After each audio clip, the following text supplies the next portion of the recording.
కురిక్యాలలో ఇందిరమ్మ ఇండ్ల ప్రారంభం. గంగాధర మండలం కురిక్యాల గ్రామంలో ఇందిరమ్మ ఇండ్ల నిర్మాణ పనులను మార్కెట్ కమిటీ చైర్మన్ జాగరపు రజత శ్రీనివాసరెడ్డి సోమవారం ప్రారంభించారు. కురిక్యాల గ్రామం పైలట్ ప్రాజెక్టుగా ఎంపికైందని, 10 మంది అర్హులైన లబ్ధిదారులకు ఇందిరమ్మ ఇల్లు మంజూరు అయ్యాయని తెలిపారు.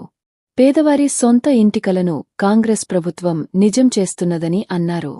సీఎం రేవంత్ రెడ్డి, ఎమ్మెల్యే మేడిపల్లి సత్యంకు కృతజ్ఞతలు తెలిపారు.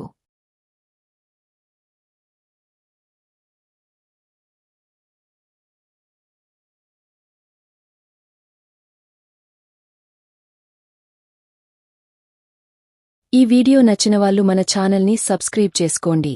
అలాగే లైక్ చేయండి. తరువాత మీ ఫ్రెండ్స్ అందరికీ షేర్ చేయండి. మీకు నచ్చిన సెలబ్రిటీ జీవితం తెలుసుకోవాలి అంటే కామెంట్ సెక్షన్లో కామెంట్ చేయండి.